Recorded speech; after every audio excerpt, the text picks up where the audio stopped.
everyone. We are Team 6. I'm Yingxi. I'm here with Kelly, Liyu, Shanqing, and Simon. To build the protein database that we're going to use when blasting, we start with the annotation GFF file, which contains the start and end coordinates for different features such as 5' UTR and CDS in the SARS-CoV genome. We extracted the feature CDS, which is the coding sequence. Then based on the start and end coordinates, we translated the region from the whole genome nucleotide sequence to build the amino acid sequence for each coding region. This gives us a FASTA file with the headers being the attribute for each CDS features in the annotation file. Using this FASTA file as input, we use the make blastdb command from blast to build the protein database, which gives us these files to use as the database when running blast. Finally, we just ran blast with blastx command to blast nucleotide sequence against the protein database that we built. We then took the blast results and parsed through them to annotate all observed mutations. We formatted the mutations into two lists, one with the mutations for each of the 200 accessions, and one with the number of total hits for each unique mutation. During mutation generation, we noticed that the results from the third coding sequence were always represented in the first coding sequence. Upon further inspection, we confirmed that the third sequence was a strict subset of the first region, so we removed those results from our annotations and further analysis. We also combined the first two coding sequences as they code for the same gene and combined those annotations to streamline our further analysis. Here are some basic stats for our mutation results. There were 2,165 unique mutations found from our cohort, and from this figure on the left, we see that there were only shared numbers of mutations from either less than 50 or greater than 150 of our samples.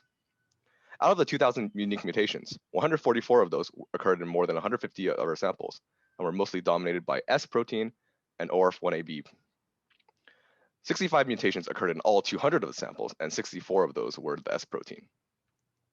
The figure on the right shows that the total number of mutations recorded for each protein, and we can see that the S protein varies the most from our reference genome, followed by the ORF1ab. In order to get a better understanding of the recorded mutations, we made a visualization of the mutation frequency with reference to the COVID genome. We produced this figure by converting the amino acid location in our mutation annotations into nucleotide position relative to the COVID genome and plotting the total number of mutations observed in our 200 samples for each location. One of the patterns we noticed is that many of the tall peaks represent one same mutation, pointing to conserved regions in our samples, which may suggest a shared common ancestor which differs from the reference genome. Another pattern we saw was the large mutation counts for ORF1ab and the S proteins. The frequency of the mutations in the ORF1ab gene could be attributed to the large percentage of the genome that it represents, but the same could not be said for the S protein. These observations were some of the questions we looked into in order to try to answer with our open-ended research. So we noticed that in the headers we were given, each accession included state information or origin location, so we wanted to investigate which mutations were specific to each state or if they were potentially geographically isolated. We ended up compiling a graph of the proportion of mutations separated by protein. We generated this graph by counting the number of mutations per state for each protein, and then normalizing that by the total number of mutations in each state to explore if there were any shared patterns in what kinds of proteins are being mutated. Here, we can see the differences for each state on the bar graph. And one interesting observation we can make is noticing how the mutations in the S protein, indicated by the orange peaks, actually dominate most of the graph. On the other hand, we tried to investigate mutations that are only found in one particular state. We looked at the proportions of only unique mutations by protein, and here you can see there are a lot more of ORF1ab protein mutations shown by the blue peaks and less orange S protein mutations. We were guessing that this may indicate it is possible that the S protein is more important functionally, which is why a lot of them share the same mutation in the first graph with all the mutations, while the ORF1ab protein is less functional but may be more unique and used to classify samples in clusters. In addition, the ORF1ab protein is also significantly longer than the other proteins as shown in the visualization previously. This may explain the large number of spikes of ORF1ab protein mutations we see here. Even in our state analysis, we saw that ORF1ab and S protein were very prevalent. And if we wanted to do further analysis, we could investigate into individual states and potentially differentiate different strands between states. Then we try to analyze how our samples relate to the variants that have already been identified.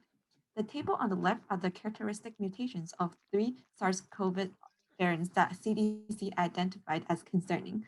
In the table to the right, we have the number of samples with each characteristic mutations for variants B117 and P1 respectively.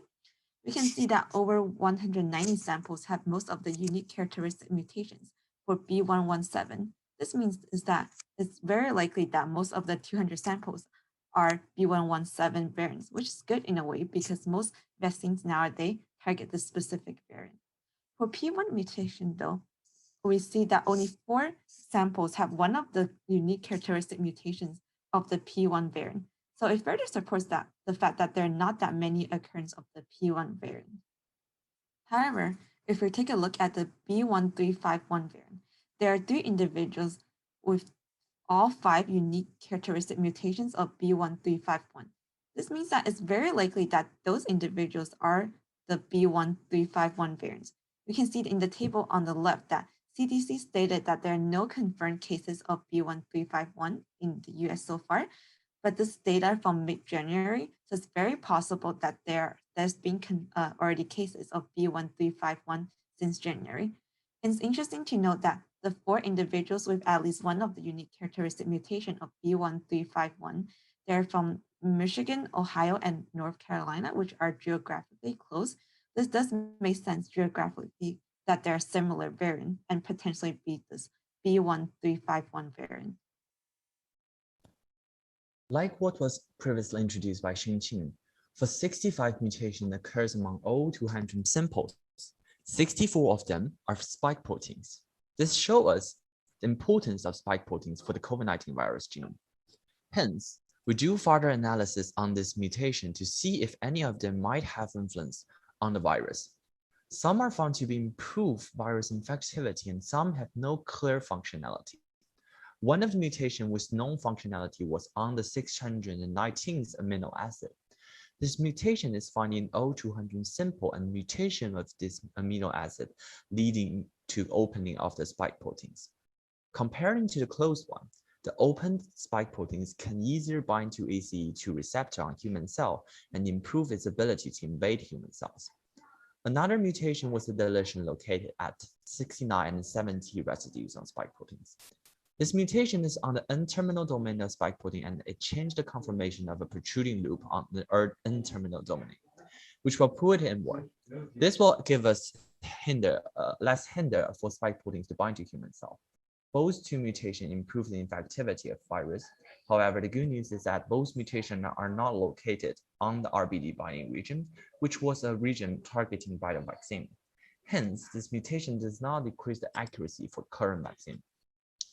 Another interesting observation was found at around 750 and 850 residue of spike protein.